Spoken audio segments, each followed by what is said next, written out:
নমস্কাৰ মৰমৰ বন্ধু-বান্ধৱীসকল। বৰ্তমান কৰোনা ভাইৰাছে সমগ্ৰ পৃথিৱীতে সন্ত্ৰাসৰ সৃষ্টি কৰিছে। হাজাৰ হাজাৰ মানুহৰ প্ৰাণ কাঢ়ি নিছে। এই সময়ত আমি আতংকগ্ৰস্ত নহৈ নিজৰ দেহ মন কিদৰে সুস্থ কৰি ৰাখিব পাৰোঁ তাৰ আমি সুব্যৱস্থা কৰা উচিত, তাৰ আমি চিন্তা কৰা উচিত, নিজৰ দেহৰ নিজৰ মনৰ যত্ন লোৱা উচিত। বৰ্তমান যিহেতু লকডাউন চলি আছে, শাক পাচলিও আমি পৰ্যাপ্ত পৰিমাণে পোৱা নাই, গতিকে এনে এটা পৰিৱেশত আৰু পৰিস্থিতিৰ মাজত আমি নিজৰ শৰীৰটোক আমি যোগাভ্যাসৰ জৰিয়তে শক্তিশালী কৰি ৰাখিবলৈ আমি চেষ্টা কৰিব লাগে। মই এই চেনেলটো নতুনকৈ আৰম্ভ কৰিছোঁ। মই ভাবিছোঁ এই চেনেলৰ জৰিয়তে মই কিদৰে সুস্থ হৈ আছোঁ আৰু মই যি ক্ষুদ্ৰ মোৰ জ্ঞান আছে ইয়াৰ জৰিয়তে মই আপোনালোকৰ মাজলৈও আগবঢ়াই লৈ যাম আৰু আপোনালোকেও কেনেদৰে সুস্থ সবল হৈ থাকিব এই সম্পৰ্কে আমি একেলগে আলোচনা কৰিম। এই যুগসূত্ৰৰ এই চেনেলৰ যুগসূত্ৰৰ জৰিয়তে আমি একেলগ হৈ আমি নিজকে শক্তিশালী কৰিবলৈ চেষ্টা কৰিম। যোগাভ্যাসৰ জৰিয়তে ৰোগ প্ৰতিৰোধ শক্তিটো বৃদ্ধি কৰিব পাৰি। আমি নিজকে শক্তিশালী কৰিব পাৰিম। বাহিৰৰ ভাইৰাছ বা যিকোনো ৰোগে আক্ৰমণ কৰাৰ পৰা আমি নিজকে আঁতৰত ৰাখিব পাৰিম। বৰ্তমান সমগ্ৰ বিশ্বৰ প্ৰায় 200 দেশত এই যোগাসন চলি আছে। গৱেষকসকলে প্ৰমাণ কৰিছে যে যোগাসনৰ জৰিয়তে শৰীৰৰ বিভিন্ন ৰোগ নিৰাময় কৰিব পাৰি, কেঞ্চাৰৰ দৰে ৰোগৰ পৰা হাত সাৰি থাকিব পাৰি। গতিকে সমগ্ৰ বিশ্বই যি বিষয়টো আঁকোৱালি লৈছে, যি প্ৰমাণিত বিজ্ঞানসন্মত, তাক আমি যিখন দেশত সৃষ্টি হৈছে, যিহেতু যোগাসন ভাৰততে সৃষ্টি, গতিকে য'ত সৃষ্টি হৈছে তাৰে আমি মানুহবোৰে কিয়নো আমি অৱহেলা কৰিব লাগে। এনেকুৱা হয় আমি সময়ৰ দোহাই দি আমি যোগাসনৰ পৰা নিজকে আঁতৰাই ৰাখোঁ। আমি কওঁ যে আমি সময় আমি খুব বেছি আধা ঘণ্টা কৰিলেও আমাৰ শৰীৰ আমি যথেষ্ট শক্তিশালী কৰি তুলিব পাৰোঁ।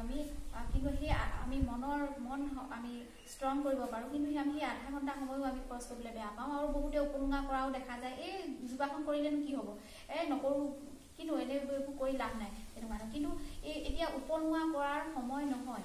এতিয়া এই সময় হ'ল আমি যিকোনো প্ৰকাৰে নিজক শক্তিশালী কৰাৰ সময়। গতিকে প্ৰথমতে মই আজি আপোনালোকক পদ্মাসনৰ বিষয়ে থুলমূলকৈ ক'ম। ইয়াৰ পাছত ৰামদেৱে কৈছে কৰোনাৰ ভাইৰাছৰ পৰা নিজকে ৰক্ষা কৰিবলৈ হ'লে কি যোগাসন কৰিব লাগিব। সেই ভিডিঅ'টো মই ইয়াৰ পাছত মই আপোনালোকৰ মাজলৈ লৈ আহিম। প্ৰথমতে মই আজি আপোনালোকক পদ্মাসনৰ বিষয়ে ক'ব লৈছোঁ। পদ্মাসন সকলো ধ্যান আসনৰ ৰজা বুলি কোৱা হয়। এই আসনত বহি প্ৰাণায়াম বা বিভিন্ন যোগাসনসমূহ কৰা হয় আৰু এই আসনৰ জৰিয়তে আপোনালোকৰ আমাৰ সকলোৰে মন স্থিৰ থাকে, ব্যক্তিত্বলৈ এক উজ্জ্বলতা আহে। ছাত্ৰ ছাত্ৰীসকলে যদি এই যোগাসন কৰে তেওঁলোকৰ ব্যক্তিত্বলৈ এক উজ্জ্বলতা অহাটো তেওঁলোক সুকীয়া ব্যক্তিত্ব হোৱাটো নিশ্চিত। কিন্তু তাৰ বাবে আমিতো ছাত্ৰ ছাত্ৰীসকল আগ্ৰহিত কৰিব লাগিব। সুখৰ কথা যে বৰ্তমান অসমৰ বিভিন্ন ঠাইত আমি স্থানত দেখিছোঁ যে যোগাসনৰ প্ৰতিযোগিতা হয় আৰু অসমলৈ বিভিন্ন ছাত্ৰ ছাত্ৰীয়ে সুনাম কঢ়িয়াই আনিছে যোগাসনৰ প্ৰতিযোগিতাত বিজয়ী হৈ। আমাৰ নিজৰ পৰিয়ালৰ আমি ছাত্ৰ ছাত্ৰী ল'ৰা ছোৱালীবোৰকো আমি আকৰ্ষিত কৰিব লাগিব। আমি অভিভাৱকসকল যেতিয়া আমি বিষয়টোৰ প্ৰতি আগ্ৰহী হ'ম তেতিয়াহে ছাত্ৰ ছাত্ৰীসকল আগ্ৰহী হ'ব। প্ৰথম মই নিজৰ পৰাই আৰম্ভ কৰোঁ। মই নিজেই নিয়মীয়াকৈ যোগাসন নকৰোঁ। তাৰ ফলত কি হৈছে, মোৰ নিজৰে লোকচান হৈছে, মোৰ পেটৰ চৰ্বি বাঢ়িছে আৰু অনাৱশ্যকীয় চৰ্বি শৰীৰত থকা এয়া নিজৰ কাৰণে মংগলদায়ক নহয়। এয়া নিজৰ বাবে নিজৰ অসুখ বিসুখ মাতি অনাৰ সকলো ফালৰ পৰা এয়া স্বাস্থ্যৰ কাৰণে স্বাস্থ্যৰ ইয়াৰ অনুপযোগী কথা যে চৰ্বি বঢ়া কিবাকিবি স্বাস্থ্যসন্মত নহয়। গতিকে আমি যদি নিয়মীয়াকৈ কৰি থাকিলোহেঁতেন তেতিয়াহ'লে মোৰ এই সমস্যা নহ'লহেঁতেন আৰু মোৰ ল'ৰা ছোৱালীও আগ্ৰহী হ'লহেঁতেন। গতিকে মই যদি নিজে নকৰোঁ, মোৰ আজি ল'ৰাক মই জোৰ কৰি কৰাবলৈ মোৰ অসুবিধা হয়। গতিকে সেয়েহে প্ৰথমে আমি নিজেই ঘৰত সকলোৱে এই যোগাভ্যাসবোৰ কৰিব লাগিব। এতিয়া যিহেতু লকডাউন, আমি সকলোৱে নিজৰ ঘৰৰ ভিতৰতে আছোঁ, এতিয়া আমাৰ সময় নাই বুলি কোৱাৰ কোনো প্ৰশ্নই নাহে। গতিকে এইখিনি সময়ত আমি নিজেও কৰোঁ আৰু লগতে আমাৰ নিজৰ ল'ৰা ছোৱালীবোৰকো এই দিশটোৰ প্ৰতি আগ্ৰহিত কৰোৱাওঁ। আমি নেটত চালে আমি ইয়াৰ বিষয়ে আমি পঢ়িবলৈও পাম, আমি বিভিন্ন যোগাসনবোৰৰ বিষয়ে আমি জানিবলৈও পাম। গতিকে আমি ইয়াত কোনো অসুবিধা নাই। সেয়েহে মই আপোনালোককো মই অনুৰোধ কৰিছোঁ, আৰু মইতো নিজে আৰম্ভ কৰিছোঁৱেই মই নিজৰ ল'ৰা ছোৱালীৰ লগত। এই যোগাভ্যাসৰ জৰিয়তে আমাৰ নিজৰ স্বাস্থ্য আমি নিৰোগী কৰি ৰাখোঁ আহক, আমাৰ সকলো ধৰণৰ ৰোগৰ পৰা আঁতৰাই ৰাখোঁ। আমি নিজৰ ৰোগ প্ৰতিৰোধ শক্তিটো আমি বৃদ্ধি কৰি আমি নিজকে সুস্থ সবল কৰি ৰাখোঁ। পদ্মাসন কৰিবলৈ হ'লে আপোনালোকে প্ৰথমতে যিসকল শিকাৰু তেওঁলোকে অলপ অসুবিধা হ'ব পাৰে। প্ৰথমতে হয়তো ভৰিটো ইমান ওচৰলৈ আনিব নোৱাৰিব পাৰে, তেওঁলোকে যিডোখৰতে থাকে সেইডোখৰতে থ'ব। আৰু যদি আপোনালোকৰ অসুবিধা হয়, মই নেক্সট এটা ভিডিঅ'ত আপোনালোকক মই সেইখিনি কথা আপোনালোকক জনাম, কি ধৰণে আপোনালোকে, যিহেতু কোনো যোগাসন নকৰা, এক্সাৰচাইজ নকৰা মানুহৰ শৰীৰলৈ এক জঠৰতা আহি যায়। গতিকে সেয়েহে যিফালে মন যায় সেইফালে নিজৰ শৰীৰৰ অংগ পতংগবোৰ যিদৰে মন যায় সেইদৰে বেণ্ড কৰিব নোৱাৰে, ভাঁজ দিব নোৱাৰে। গতিকে ইয়াৰ পিছৰ ভিডিঅ'টোত মই, যদি আপোনালোকে ইচ্ছা কৰে, মই পিছৰ ভিডিঅ'টোত মই আপোনালোকক সেই বিষয়ে মই জনাবলৈ চেষ্টা কৰিম। প্ৰথমতে মই যিসকলে পাৰে তেওঁলোকৰ যিসকলৰ শৰীৰৰ বিশেষ জঠৰতা নাই তেওঁলোকে সহজেই কৰিব পাৰিব এই যোগাসন। আপোনালোকে ভৰি আপোনালোকে বিশেষ একো তেনেকৈ চিন্তা কৰিবলগীয়া নাই, মাত্ৰ আপোনালোকে ইটো ভৰিৰ ওপৰত ভৰিকেইটা আপোনালোকে তলপেটত অংশ স্পৰ্শ কৰাকৈ আপোনালোকে ৰাখি এই ব্যায়াম কৰিব লাগিব। প্ৰথমতে আকৌ সোঁ ভৰিটো এইদৰে আপোনালোকে বাওঁ টপিনাৰ ওপৰত ৰাখিব। তাৰপিছত বাওঁ ভৰিটো এইদৰে সোঁ ভৰিৰ টপিনাৰ ওপৰত ৰাখিব। আৰু এইদৰে আপোনালোকে এইটো পজিশ্যনত ৰোৱাৰ পাছত আপোনালোকৰ হাত বুঢ়া আঙুলিটো তৰ্জনী আঙুলি স্পৰ্শ কৰিব আৰু বাকী আঙুলিকেইটা চিধা ৰাখিব, পোন ৰাখিব। জ্ঞান মুদ্ৰা বুলি কয়। এই মুদ্ৰাসমূহে আমাক বহু উপকাৰিতা আছে। এই মুদ্ৰাসমূহৰ বিষয়ে মই পাছত আপোনালোকক জনাম, কোনটো মুদ্ৰাৰ পৰা কি উপকাৰ হয়। এইদৰে ৰোৱাৰ পাছত আপোনালোকে নিজকে এপাহ পদুম ফুল বুলি ভাবি ল'ব। পদ্মাসন, পদ্ম মানেই হ'ল পদুম। গতিকে এই সময়ত নিজৰ ধ্যান মহিলাসকলে য'ত মহিলাসকলে ফুট লয়, এই ফুট লোৱা স্থানলৈ নিজৰ ধ্যানটো লৈ আহিব। আৰু আমি দেখোঁ যে বিভিন্ন ভিডিঅ' বা ফটোসমূহ দেখোঁ, যোগীসকলে যেতিয়া ধ্যান কৰি থাকে তেওঁলোকৰ মুখত এটা বহুত সন্তুষ্টিৰ সুখৰ হাঁহি বিৰাজমান হৈ থাকে। তাৰমানে আমি বহুত সুখত আছোঁ, আমি বহুত শান্তিত আছোঁ। সেই হাঁহিটো প্ৰফুল্লিত এটা হাঁহি আপোনালোকৰ মুখলৈ লৈ আহিব। আৰু সেই সময়ত ভাবিব যে মই এপাহ বহুত ধুনীয়া পদুম ফুল, বেলেগ বাহিৰা কথা একো নাভাবিব, মই এপাহ বহুত ধুনীয়া পদুম ফুল। আৰু এই সময়ত বাহিৰৰ পৃথিৱীত যিমানেই দুৰ্যোগ, যিমানেই সংকট, যি সন্ত্ৰাসৰ সৃষ্টি হৈছে, সেয়া একোৱে মোক স্পৰ্শ কৰিব নোৱাৰে। সেই সকলোৰ পৰাই মই বহু দূৰত, মই সুস্থ সবল, মই সকলো ফালৰ পৰা ঠিকে আছোঁ। এনেধৰণৰ আপোনালোকে সুন্দৰ সুন্দৰ কথা ভাবিব, বাহিৰৰ বেলেগ কথা একো নাভাবিব।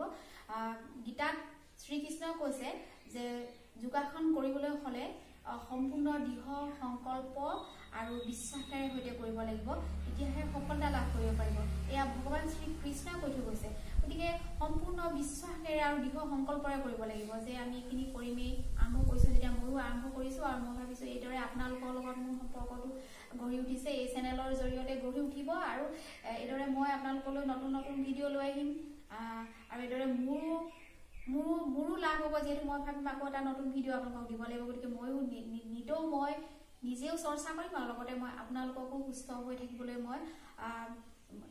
যিদৰে মই সুস্থ হ'বলৈ থাকিবলৈ চেষ্টা কৰিছোঁ, মোৰ পৰিয়ালটোক মই সুস্থ সবল কৰি ৰাখিবলৈ চেষ্টা কৰিছোঁ, সেইদৰে আপোনালোকৰ পৰিয়ালটো কুশলে থাকক, মংগলে থাকক, এইটো মই কামনা কৰিম।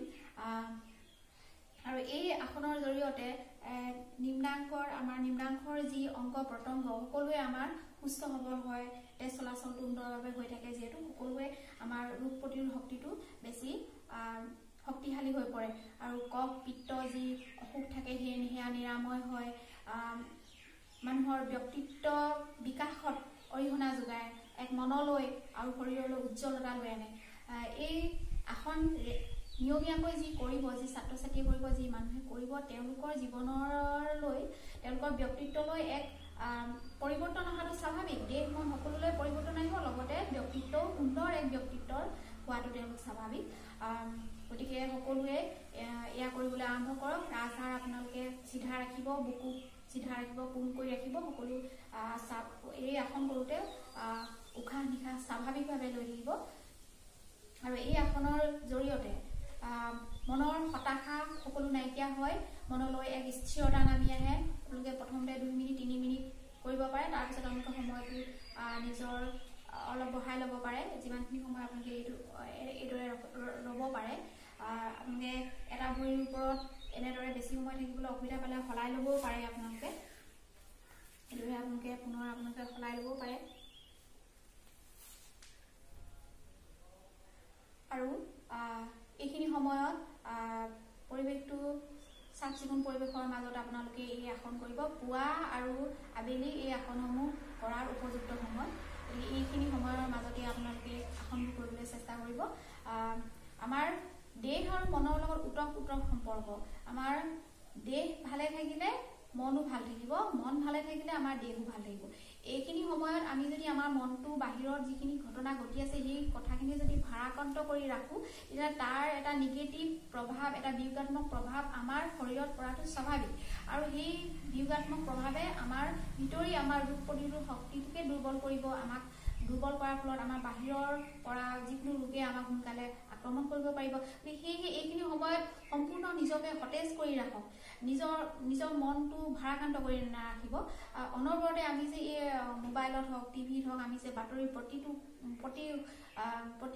ঘণ্টাৰ মূৰে মূৰে বা প্ৰতি আধা ঘণ্টাৰ মূৰে মূৰে বা 15 মিনিটৰ মূৰে মূৰে বা অনবৰতে আমি যে এই চাই থাকোঁ এইখিনি আমাৰ মনত সঘনাই চাই থকাৰ ফলত আমাৰ বেয়া প্ৰভাৱ পৰিব গতিকে এই ভিডিঅ'বোৰ এই বাতৰিবোৰ অনবৰতে চাই থকাৰ পৰা বিৰত থাকক নিৰ্দিষ্ট সময়ৰ মূৰত আমি সন্ধিয়াও যদি চাওঁ গোটেই দিনটোৰ খবৰখিনি আমি পাই যাম এবাৰ চালেই তাৰপিছত আমাৰ মনটো বেলেগ বেলেগ বিষয়ত লগাই দিব লাগে আপুনি যি ভাল পায় কৰি তাত লগাই দিব লাগে তেতিয়া সেই মনোযোগটো আমি বেলেগলৈ লৈ গ'লে সেই প্ৰভাৱটো আমাৰ বিয়োগাত্মক প্ৰভাৱটোৱে আমাৰ শৰীৰত বেয়া প্ৰভাৱ পেলাব নোৱাৰে বেয়া ক্ৰিয়া কৰিব নোৱাৰে আৰু এই আসনৰ জৰিয়তে আপোনালোকে এই আসনসমূহ কৰাৰ পাছত আপোনালোকে লাহে লাহে আপোনালোকে নিজেই গম পাব আপোনালোকৰ শৰীৰলৈ কি পৰিৱৰ্তন আহিছে মনলৈ কি পৰিৱৰ্তন আহিছে খুব সোনকালেই আপোনালোকে গম পাব আৰু আমি যিহেতু সকলো ৰোগ নিৰাময় কৰাৰ উপায় আমাৰ হাততেই আছে গতিকে এই ৰোগসমূহৰ পৰা আঁতৰি থাকিবলৈ হ'লে আমি দেখোন নিজৰ ঘৰতে এইখিনি আধা ঘণ্টা সময় হ'লেও আমি দি হ'লেও আমি এইখিনি কৰিলেই হয় আমি চিকিৎসকৰ ওচৰলৈ নোযোৱাকৈ গোটেই জীৱনটো আমি শেষ কৰি দিব পাৰিম যদি আমি নিয়মীয়াকৈ এই যোগাভ্যাসবোৰ আমি কৰোঁ গতিকে শেষত মই পুনৰ আপোনালোকক অনুৰোধ জনাইছোঁ এই সময়খিনিত আপোনালোকে সম্পূৰ্ণ দুশ্চিন্তামুক্ত হৈ থাকক নিজকে সতেজ কৰি ৰাখক নিজৰ স্বাস্থ্যৰ ওপৰত গুৰুত্ব দিয়ক নিতৌ আপোনালোকে যোগাসন কৰক সকলোৱে আপোনালোকে আমি সকলোৱে সুস্থ হৈ থাকিলে আজি ৰাতি হৈছে কাইলৈ ৰাতিপুৱাবই ৰাতি হ'লে ৰাতিপুৱাবই গতিকে এই দুদিনৰ অন্ত পৰিবই গতিকে আহক আমি আমাৰ নতুন প্ৰজন্মক আমি সুস্বাস্থ্যৰে সৈতে এখন সুন্দৰ সমাজ দেশ গঢ়ি সুন্দৰভাৱে থকাৰ আমি ব্যৱস্থা কৰি যাওঁ আমি এই প্ৰক্ৰিয়া আৰম্ভ কৰোঁ সুন্দৰভাৱে থাকিবলৈ সুস্থভাৱে থাকিবলৈ সকলোকে এই ভিডিঅ'টো চোৱাৰ বাবে মই ধন্যবাদ জনাইছোঁ আৰু আপোনালোকে লাইক কমেণ্ট কৰি মোক জনাব আপোনালোকে কেনে পালে আপোনালোকে চেনেলটো ছাবস্ক্ৰাইব কৰিব তেতিয়াহে আপোনালোকৰ আৰু মোৰ মাজত যোগসূত্ৰটো ৰাখিবলৈ সহজ হ'ব মই নিয়মীয়াকৈ আপোনালোকক জনাই থাকিম যিমান দূৰ পাৰোঁ যোগাসনসমূহৰ যিখিনি মই জানো মই জনাখিনি মই আপোনালোকক জনাবলৈ চেষ্টা কৰিম কি কোনটোৰ পৰা কি উপকাৰ হয় আৰু কি যোগাসন কৰিবলৈ অসুবিধা হ'লে কোনটো যোগাসন আপোনালোকে অসুবিধা হ'লে কেনেকৈ সুবিধাজনকভাৱে কৰিব পাৰিব লাহে লাহে কেনেকৈ যোগাসনটো নিজে কৰিবলৈ সহজ হ'ব এই সকলোখিনি মই লৈ আপোনালোকৰ মাজলৈ আহিম তেতিয়াহ'লে আপোনালোকে চেনেলটো লাইক কৰক কমেণ্ট কৰক আৰু ছাবস্ক্ৰাইব কৰক সকলোৰে সুস্বাস্থ্যৰ কামনাৰে মই আজি এই ভিডিঅ'টি সামৰণি মাৰিছোঁ ধন্যবাদ জয় আই